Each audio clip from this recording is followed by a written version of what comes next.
শয়তান একজনের সাথে দোস্তি করেছিল। সারাদিন বন্ধুত্ব করার পরে সন্ধ্যাবেলা শয়তান ওরে ডাক দিয়ে বলছে, বন্ধু সারাদিন তো তোমার সাথে চললাম ফিরলাম খেলাম, আমি এখন আর থাকতে চাই না, আমি গেলাম। কেন? আমি তোমার সাথে থাকতে ভয় পাই। আমার সাথে থাকতে ভয় পাও? সারাদিন তো ছিলে, কে তুমি? আমার পরিচয় তো ওইভাবে আগে নাওনি, আমি হচ্ছে ইবলিশ, সুরত ধরে এসেছিলাম। ও তখন আশ্চর্য হয়ে বলে যে আপনি দূর হয়ে চলে যাবেন আমার কাছ থেকে, আপনার পরিচয় পেলে তো আমি দূর হতাম না। আমি যেতে চাই এই কারণে, কারণ আমি আল্লাহর একটা বিধান মানি নাই। এই কারণে আল্লাহ আমারে একটা সেজদা না মানার কারণে পৃথিবীতে পাঠিয়েছে, তাও লানত দিয়ে। আমার নাম মারদুদ, আমার নাম রাজিম, কত রকমের নাম আমার উপরে দিয়ে আল্লাহ আমার বিদায় দিয়েছে। আর আজকে 17টা সেজদা ফরজ ছিল তোমার প্রতি, একটা সেজদাও দাও না। আল্লাহ রাগ করে তোমার উপর যে গজব নাযিল করবে, ও গজবে আমি শয়তানও পড়ে যাব।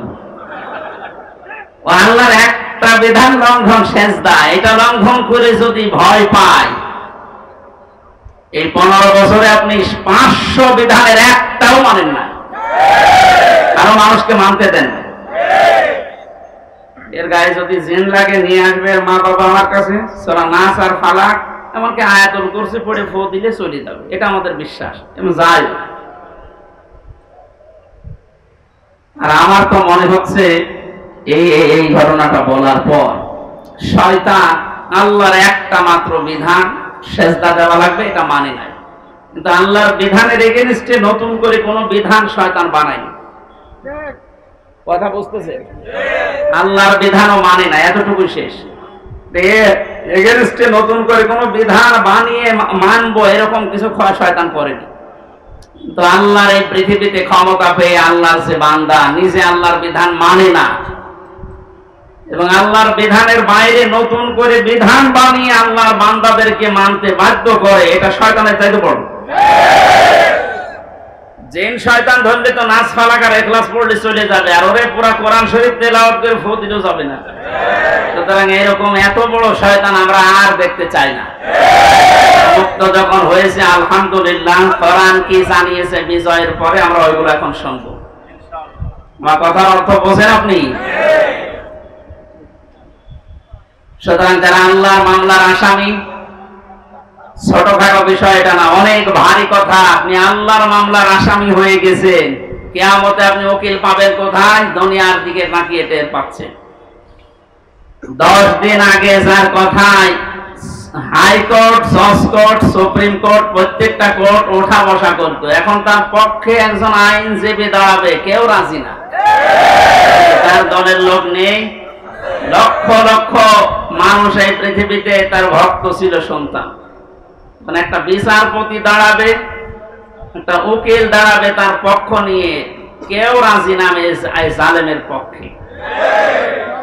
এখন ডিম খেতে খেতে মরছে, ডিম তার মুখ দিয়ে খেলিতে হয়, কত জায়গা দিয়ে ডিম খাচ্ছে। ওই জায়গাতে যখন আলেমদেরকে মাজায় দড়ি দিয়ে ছাগলের মতো তুলতেন, আমার মতো মানুষ, আপনি জানেন না হামজা কি? ও নিজেও বলতো রিমান্ডে, আপনি কিছু করেন না, আমি জানি কিছু জানেন তো। আমার হাতে যে এটা বেঁধে দিলেন এই তো যথেষ্ট, আমি কি পালিয়ে যাব? পায়ে দিয়েছে ডান্ডা বেড়ি, মাজায় দিয়েছে দড়ি, মনে হচ্ছে ছাগল টেনে নিয়ে যাচ্ছে। আর ওই কোর্ট চত্বরে মানুষগুলো, কিছু মানুষ কান্ত আর কিছু শয়তান আসে দেখে টিপ্পনি কাটছে, যা হচ্ছে ঠিকই হচ্ছে। এবার ঠেলা টের পাও।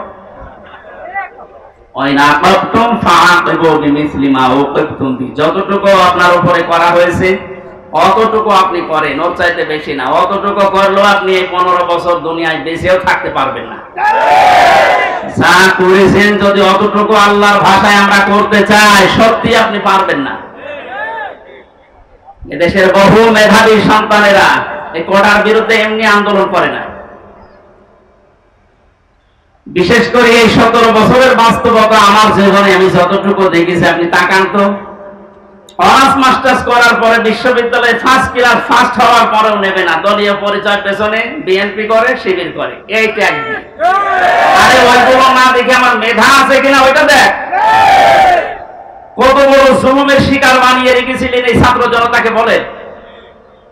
আল্লাহ এমনি এমনি নাড়া দেয়।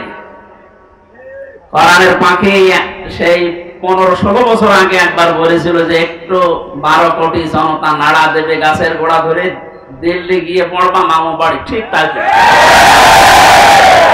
খাপের খাপ মন কাজের বাপ মিলে গেছে। আমরা তো কিছু করি না, খালি হাতে তাহলে একটু নাড়া দিয়েছি, তাও সবাই না, খালি ছাত্ররা আর একেবারে জায়গা মতো যে পুলিশ। শ্বশুর ভাই আমাদের তো মামার বাড়ি।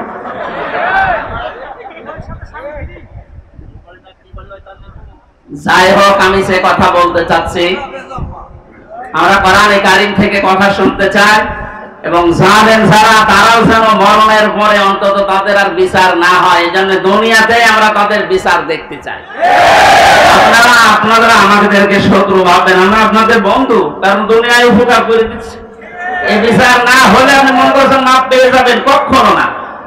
আল্লাহর কাছে যা করেছিলেন ওনাকে বলেন, উনি ইচ্ছা করলে মাফ করে দিতে পারে। কিন্তু হামজার সাথে ব্যারিস্টার আরমানের সাথে যা করলেন, এটা আমরা যতক্ষণ মাফ না করব আপনি মাফ পাবেন না। আপনি আমাকে আর আরমানকে শুধু কাঁদিয়েছেন তা না, আমার স্ত্রীকে কাঁদিয়েছেন, আমার মেয়েকে কাঁদিয়েছেন। আমার ছোট মেয়েটা আজ পর্যন্ত আমার চেনে না, আমার কাছে আসে না, ভয়তে বলে যে হুজুর, ওরকম হুজুর বহু আসে। 8-9 মাস ওটা রেখে গিয়েছিলাম, 3 বছর পর, এখন 4 বছর পর, ও চাইবে কি করি? আপনি শুধু আমার একা ক্ষতি করেননি, আমার মা বাবার ক্ষতি করেছেন, আমার স্ত্রীর ক্ষতি করেছেন, আমার সন্তানের ক্ষতি করেছেন, আমার সংসারটা নষ্ট করে দিয়েছে। সব কিছু এরকম হামজা একা, লক্ষ লক্ষ মানুষ এই দেশে আমার মতো ভিকটিম। আপনি মাফ পাবেন কয়জনে? 1 জন 2 জন 5 জন মাফ, কয়জন মাফ করতে পারে বলেন? এই লোকটাকে যদি আপনি মেরে ফেলেন তাহলে ওনার বিচার কি? ওনারও মেরে ফেলা লাগবে। ওনাকে যদি আমি মেরে ফেলি, আমার একটা বিচার এই যে আমাকে যদি মেরে ফেলে তাহলে বিচার শেষ। কথা বলছেন আমার? আর একটা সিস্টেম আছে, হ্যাঁ, ওনার স্ত্রী, ওনার মা বাবা, সন্তান আদি যারা, ওরা যদি মাফ করে দেয় টাকা পয়সা নিয়ে, জরিমানা নিয়ে, তাহলে মাফ হবে। তাছাড়া আর কোন সুরত নেই। ওই 10 বছর 15 বছর 18 বছর 30 বছর জেল দিয়ে ওই লোকটা শুধু জেল খাটাই হবে, তার উপর আবার আরেকটা জুলুম হয়ে যায়। কিন্তু ওনাকে মাফ পাওয়ার জন্য কোরআনে কারিমে হাদিসে যে 2টা বিষয় আমরা পাই, 1 নম্বরে ওনারে মাফ পাওয়ার জন্য ওনারে মেরে ফেলা লাগবে। এক কথা বলে না কেন? 2 নম্বরে শুধু মেরে ফেলা না, ওনার আত্মীয় স্বজন যদি টাকা পয়সা নিয়ে দিয়ে বলেছে মাফ করে দিলাম, ঠিক আছে। তাছাড়া মাফ পাওয়ার আর কোন লাইন আছে? লাইন আছে? ওনার জীবন কয়টা? উনি আমাকে মেরেছে, আমি ওনাকে মেরে ফেললাম, শেষ হয়ে গেল। কিন্তু ওই লোকটা যদি 500 মানুষ শুনলে তো শেষ। 2699 বার এখনো মারা লাগবে, তো আমি মারবো কি করে? কারণ এতগুলো মানুষ এই কয়েকদিনে আমার সামনে 14 জন মারা গেছে, বুঝতে আমার সামনে। আমি মরণের পর 5 তারিখে যদি স্বাধীন হয়ে যায়, 6 তারিখে সকালবেলায় প্রত্যেকের বাড়িতে আমার যা সমর্থ ছিল, এমনিতে আমি মুসলিম, যতটুকু পেরেছি 2 মাস চলার মতো তাদেরকে দিয়ে এসেছিলেন। হাসপাতালে গিয়েছিলাম দেখতে, এক একজনের যে অবস্থা, এই জায়গায় গুলি লাগিয়ে, এই জায়গায় বন্দুক লাগিয়ে দিয়েছে, এই জায়গায় লাগিয়ে দিয়েছে, লজ্জাস্থান নষ্ট হয়ে গেছে। এরকম বহু মানুষ হাসপাতালে কাঁপড়াচ্ছে এখনো, শুধু কুষ্টিয়া, বাকি জায়গাগুলো তো আমি তো জানি না এখন সব খবর। আর এই 8-9 দিন ছিলাম তো বাইরে, এই জন্য সব খবর জানিও না। সুতরাং আমাকে যদি আপনি একজন মারার জন্য মেরে ফেলতেন, আমার তো বিচার হয়ে যেত। আমি তো কারণ হয়ে দাঁড়িয়েছি 2700 মানুষ মারার, আমাকে তো 2700 বার মারা লাগবে। এই জন্য এই বিচার এখন আর দুনিয়ায় নেই, এই বিচার করার জন্য আল্লাহ আখিরাত বানিয়েছে। 2700 বার আপনাকে মারবে, আপনার লজ্জার স্থান নষ্ট করে দেবে। এই জন্য বলছি, জালেম যারা আছেন এখনো ফিরে এসে সে সমস্ত মানুষের উপরে জুলুম করেছিলেন, ওনাদের কাছে যান, ওনারা যদি কিছু করতে পারে। তাছাড়া আল্লাহ জানিয়েছেন যে আমি মাফ করব না, কারণ এটা আমি দায়িত্ব ছেড়ে দিয়েছি যাদের উপরে জুলুম করেছিল তাদের উপর। এখন তাদেরকে বলেন, ওনারা যদি মন থেকে কিছু করে, তাছাড়া আপনি দুনিয়াও ধ্বংস করেছেন, আপনার আখিরাতও ধ্বংস হয়ে যাবে। আল্লাহ তুমি আমাদেরকে জালেম হওয়া থেকে রক্ষা করো। এই শব্দটা শুনতে যদিও সহজ মনে হচ্ছে, জালেম, এটা কত বড় নিকৃষ্ট আল্লাহর কাছে। কারণ জালেমদেরকে আল্লাহ বারবার কোরআনে জানিয়েছেন, আল্লাহু লা ইয়াহদিল কওমাজ জালিমিন, জালেমদের আমি পথ দেখাই না, হেদায়েত দেই না। আমরা যদিও অনেকে বলে হুজুর আমাদের কেন্দ্রীয় আমির বারবার দোয়া করে, তো দোয়া করে করবো কি? জালেমদের তো হেদায়েত হবে না, জালেমদের কোনো হেদায়েত নেই। আর জালেমকে ক্ষমা করে দেওয়ার অর্থ হচ্ছে মাজলুমের উপর অবিচার করা। আপনি কোনদিন ব্যারিস্টার আজমির ব্যারিস্টার আরমানের স্ত্রীর কাছে মাপ পাওয়ার কথা না, সে মানুষ ছিল আপনার মতো। এরপরও বলছে আপনারা চেষ্টা করেন, যদি মাপ পান, না পাইলে বুঝবেন আপনার দুনিয়া আখিরাত ধ্বংস হয়ে গেছে। আল্লাহ তুমি আমাদেরকে মাফ করো, বলেন আমিন। কোরআনের বিচার যতদিন পর্যন্ত কায়েম না হচ্ছে, বসে থাকার, থেমে থাকার আমাদের কোনো সুযোগ নেই। যে যেখান থেকে আসি আমরা চেষ্টা চালাবো, চর্ম চোখে এই দেশে দেখতে চাই আল্লাহর কোরআন দিয়ে বাংলাদেশটা চলছে। কারণ আমরা তো দেখলাম যে বাবা চালালে কেমন লাগে, চাচা চালালে কেমন লাগে, স্বামী চালালে কেমন লাগে, বউ ভাবি সবাই চালিয়েছে, সবই দেখলাম যে কেমন লাগছে। একটা জিনিস এখন দেখতে বাকি আছে, যে কোরআন দিয়ে, আল্লাহ কোরআন দিয়ে রাষ্ট্র চালালে কেমন লাগে, দেখতে বাকি আছে না?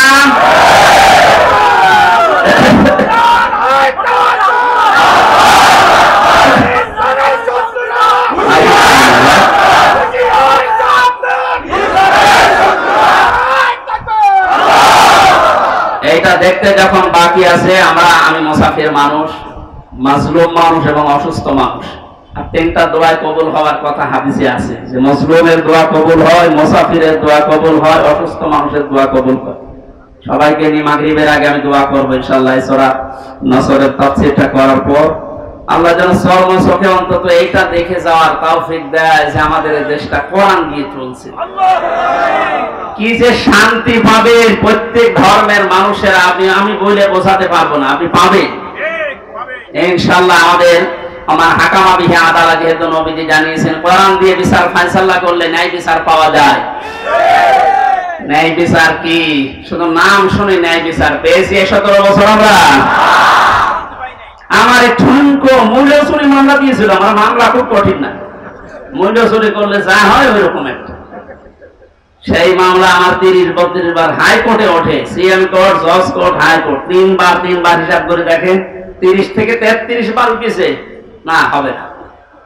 আর এদিকে প্রতিদিন আপনি টিভির সামনে বসে বলি ছড়ান যে আমরা ন্যায় বিচার কায়েম করছে। এই ন্যায় বিচারের নমুনা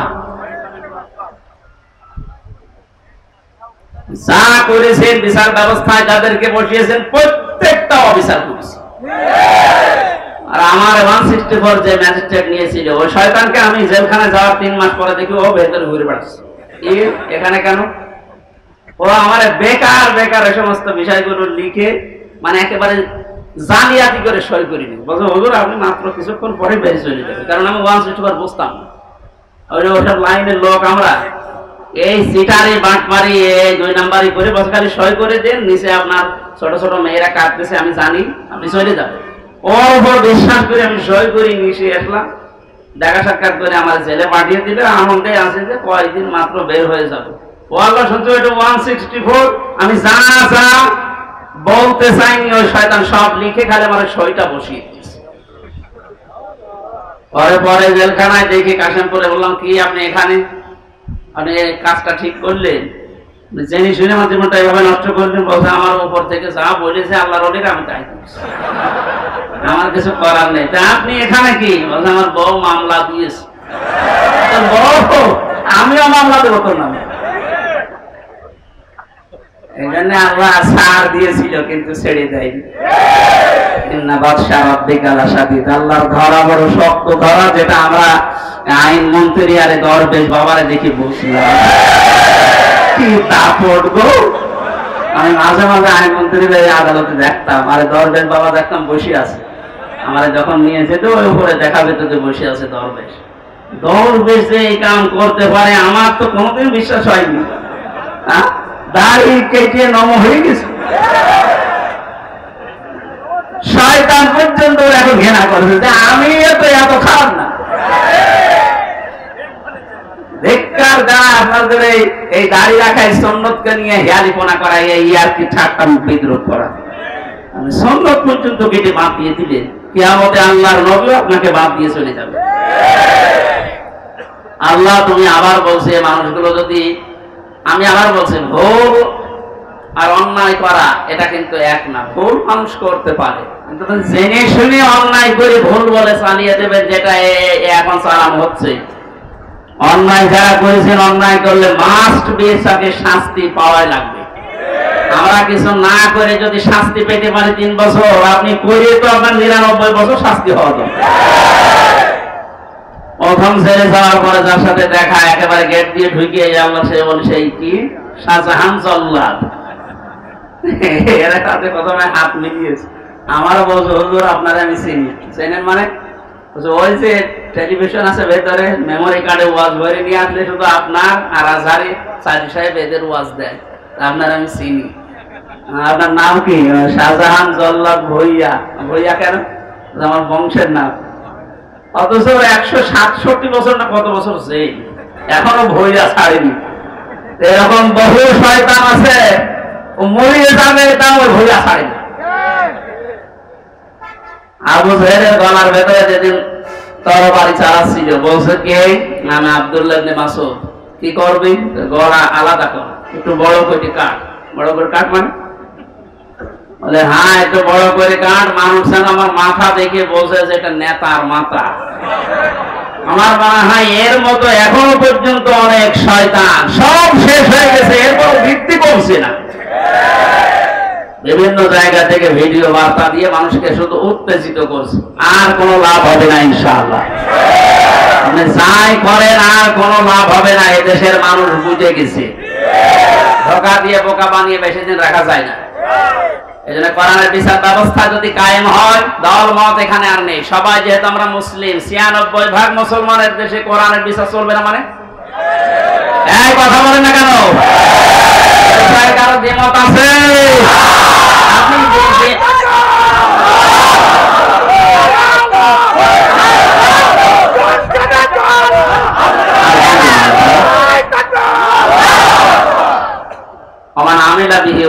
যারা কোরআন দিয়ে আমল করবে, কিয়ামতে আল্লাহ নিজে তাদেরকে পুরস্কার দান করবে। আল্লাহ রাব্বুল আলামিন কোরআনের আমল করার মাধ্যমে পুরস্কার যেন আমাদেরকে দান করে। দুঃখজনক হলো সত্য, 500 আমল আছে কোরআনের। কয়টা? এই দেশে এখন একটাও নেই। সামনে আস্তে আস্তে আমরা 500টা আমলই চালু করব কোরআন দিয়ে ইনশাআল্লাহ। আমান দাহা ইলাইহি হাদা। নবীজি বলেন, তুমি যদি হেদায়েতের উপরে থাকতে চাও, বড় সোপা গায়ে দিলে, পাগড়ি মাথায় দিলে, আর রুহুল আমিন ভাইয়ের মতো এরকম মোটা হলে হেদায়েতের উপরে থাকা যাবে?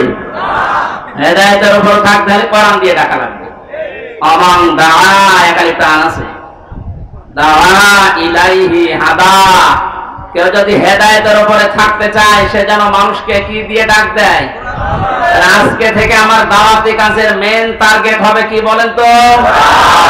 নবীজিকে পর্যন্ত আল্লাহ আদেশ দিয়েছেন, ইয়া আইয়ুহার রাসূল বাল্লিগ মা উনজিলা ইলাইকা মির রাব্বিক। হে রাসূল, আপনি তাবলীগ করেন, প্রচার করেন, দাওয়াতি কাজ করবেন কি দিয়ে? সুতরাং আমরা দলমত চিনি না, বুঝি না, এই সব কিছু যেন এই কেন্দ্রিক হয়। ফাকাদ হুদিয়া ইলা সিরাতিল মুস্তাকিম।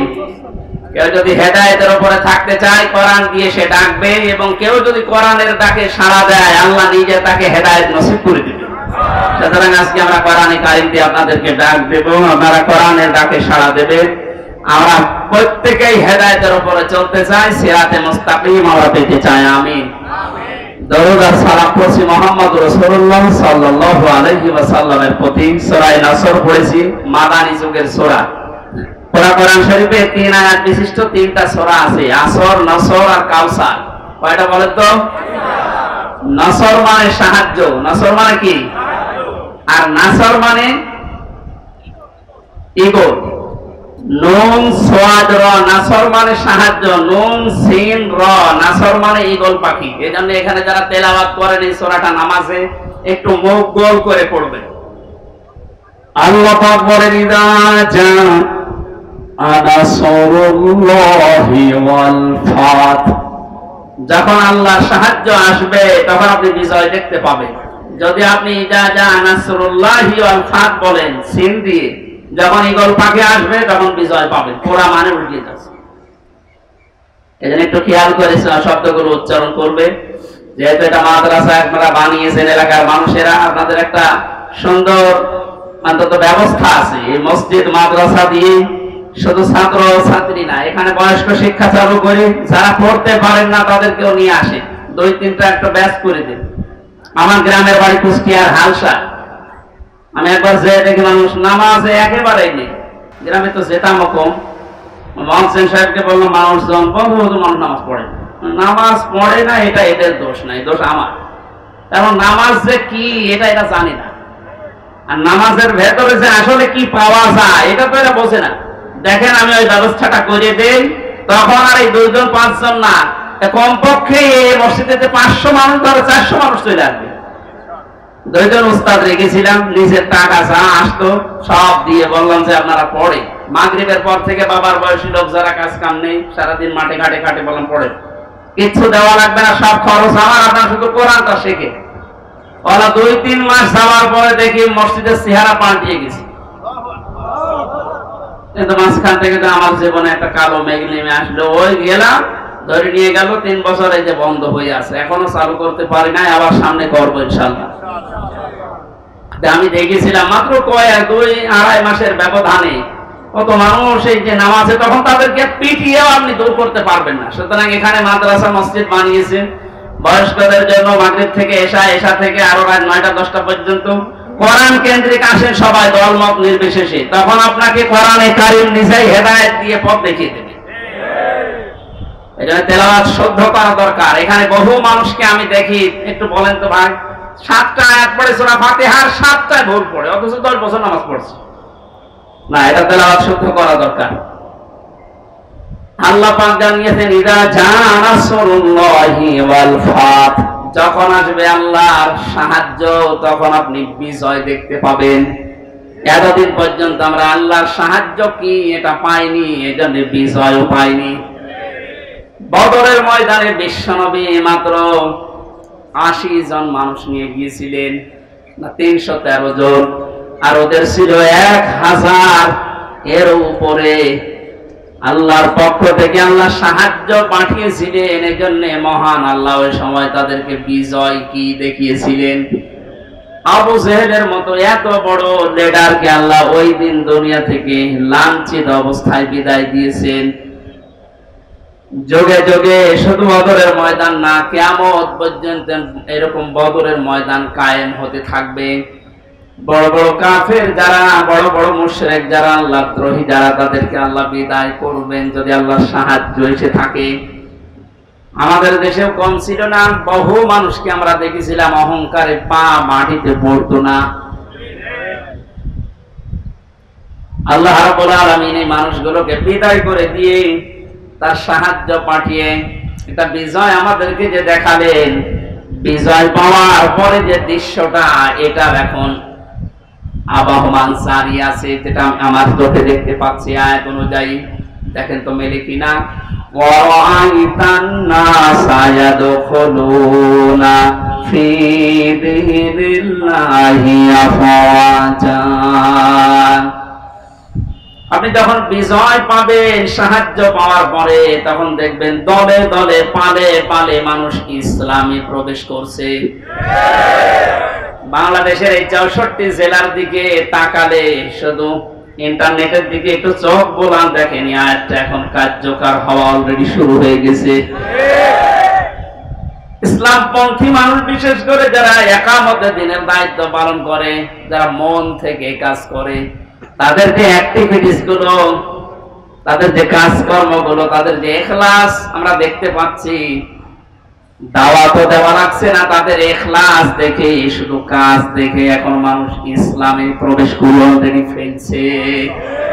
আমার তো মনে হচ্ছে এই আয়াতটা আল্লাহ আমাদেরকে অলরেডি দেখাবে।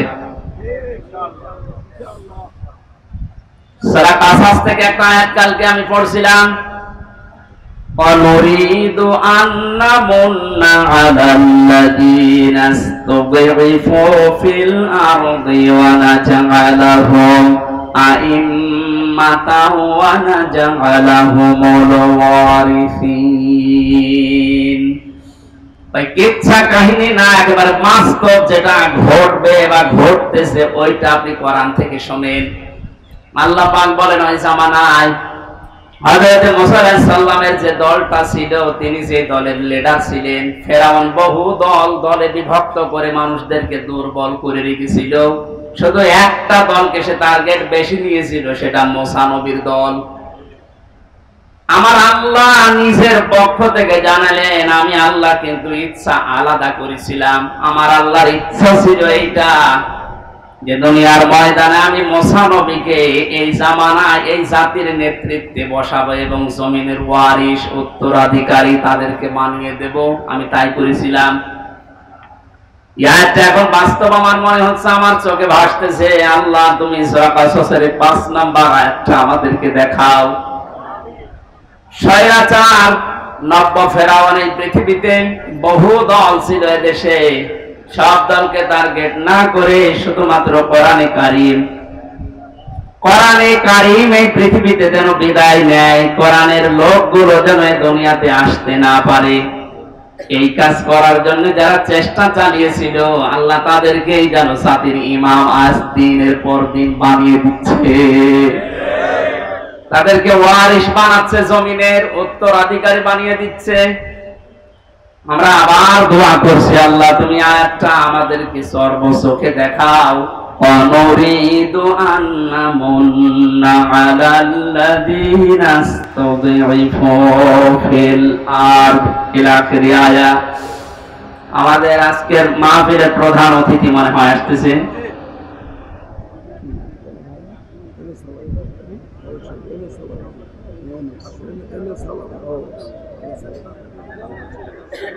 আজকের মাহফিলের প্রধান অতিথি সাবেক সংসদ সদস্য,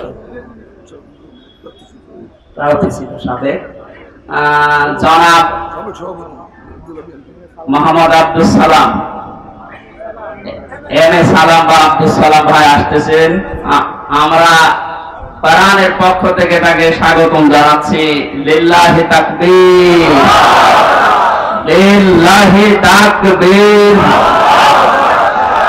আব্দুল সালাম ভাইয়ের আগমন কোরআনে কারীমের মাহফিলের পক্ষ থেকে। আপনাদের এলাকার সন্তান, আমি তো পরিচিত না ভাইয়ের সাথে। তাফসীরুল কোরআন মাহফিল উনি শত ব্যস্ততার ভেতরেও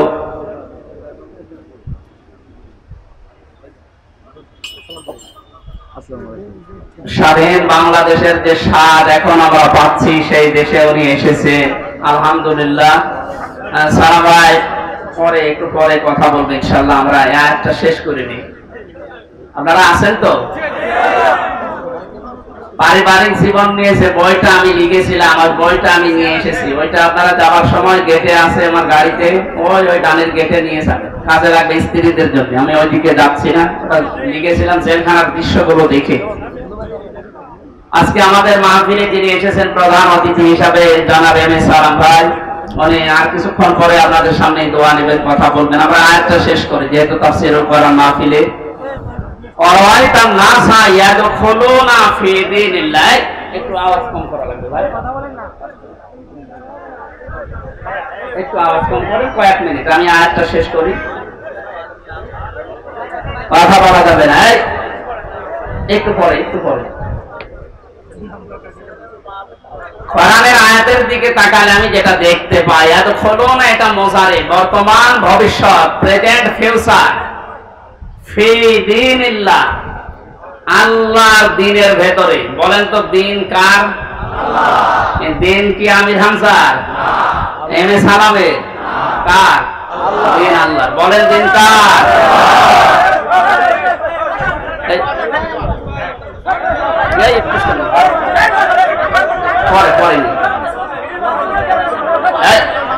আপনারা এক কথা বারবার বললে সমস্যা, কথা বন্ধ করে। দ্বীনের মালিক এই পৃথিবীতে কেউ না, এমনকি বিশ্বনবী মুহাম্মদ রাসূলুল্লাহ দ্বীনের মালিক ছিলেন না, তিনি দ্বীনের খাদেম ছিলেন। কি ছিলেন বলেন তো? আমরাও দ্বীনের কি? খাদেম। সুতরাং আমরা খেদমত করে যাব দ্বীন ইসলামের, দ্বীনের না। বারবার ডিস্টার্ব বলে দিন। আল্লাহর এই দিনকে আমরা জমিনে জিন্দা রাখার জন্য চেষ্টা চালিয়ে যাব, কারণ খাদেমের যে কাজ, কামলার যে কাজ, আমরা সেই দায়িত্ব নিয়েছি। আমরা যেন চর্ম চোখে অন্তত এটা দেখতে পাই যে আল্লাহর দিন এই জমিনে কায়েম হয়ে গেছে। যেহেতু সেই পর্যায়ে আস্তে আস্তে আসতেছে, এখন আনন্দ বিজয় কিভাবে উল্লাস করবেন, উদযাপন করবেন, আল্লাহ কোরআনে কারিমে সূরা নাসরে জানিয়েছেন, ফাসাব্বিহ বিহামদি রাব্বিকা ওয়াস্তাগফির। আল্লাহর সাহায্য এবং বিজয় যখন আসবে তখন আপনি ইস্তেগফার করেন আর হামদ প্রকাশ করেন, তাসবিহ করেন। এখানে তাসবিহ কি? এক একটা সৃষ্টি জগতের তাসবিহ হামদ এক এক রকম। গাছের হামদ হচ্ছে সকালে আর বিকালে ছায়াটা লম্বা করে দিয়ে সেজদা দেওয়া, এটা তার হামদ, তার প্রশংসা। সৃষ্টি জগৎ যে যেখানে আছে ওইভাবে প্রশংসা আদায় করে। আমাদের প্রশংসা আদায় করার মাধ্যম কি? আমাদের যদি হামদ প্রকাশ করা লাগে একেবারে টুটি পর্যন্ত খেয়ে আলহামদুলিল্লাহ বললাম হয়ে গেল না, এটা না। আপনি এটা খাবারের পরে যে শক্তি অর্জন করলেন, আপনার মেধা, আপনার যোগ্যতা, যা যা পেলেন, এইটা আল্লাহর দিন এই পৃথিবীতে জারি করার জন্য, প্রচার করার জন্য, কায়েম করার জন্য আপনি ব্যয় করবেন, এটা হচ্ছে হামদ। আল্লাহ এই হামদ করার তৌফিক এখন আমাদেরকে দেন। আস্তাগফির, ইস্তেগফার করা, পূর্বের যে সমস্ত অপরাধগুলো করেছি সামনে আর করব না, সচেতন হয়ে যাব, এই হিসাব নিকাশ করে আমরা ইস্তেগফার করব আল্লাহর কাছে। এই এদিকে তাকান, ইস্তেগফার আর তাওবা এই দুইটা জিনিস কিন্তু এক না। আপনি সব সময় ইস্তেগফার করতে পারেন, আস্তাগফিরুল্লাহ আস্তাগফিরুল্লাহ আস্তাগফিরুল্লাহ পড়তে পারেন সব সময়। সবচাইতে আল্লাহ বেশি খুশি এই শব্দটা শুনলে, যে আস্তাগফিরুল্লাহ, এ আল্লাহ আমি ক্ষমা চাই। আর তাওবা জিনিসটা আলাদা। এই দুইটা শব্দের অক্ষরগুলো এক না, তাওবা লিখতে হলে, ইস্তেগফার লিখতে হলে শব্দগুলো এক না, আবার ভাব অর্থ এক না, এবং বাস্তবে আবিধানিক অর্থ, পারিভাষিক অর্থ এক না। ইস্তেগফার সব সময় আপনি করেন, তাওবা করলে কি হয়? পেছনের অপরাধ শুধু মাফ হয়ে যায় না, ওই জায়গাটা আল্লাহ নেকি দিয়ে ভরাট করে দেয়। আল্লাহ এখানে জানিয়েছেন আস্তাগফির, হে নবী আপনার উম্মতদেরকে বলেন তারা যেন বিজয় পেলে লাফালাফি না করে, আনন্দ উল্লাস করতে গিয়ে আল্লাহর বিধানের বাইরে চলে না গিয়ে তারা যেন ইস্তেগফার করে, তাওবা ইস্তেগফার এগুলোর ভেতরে নিমজ্জিত থাকে। ইন্নাহু কানা তাওয়াবা, অবশ্যই তিনি তওবা কবুলকারী, ইস্তেগফার করলে তাকে মাফকারী। আল্লাহ এই আয়াতগুলো চর্ম চোখে আমাদেরকে দেখার তৌফিক দিন, আমিন।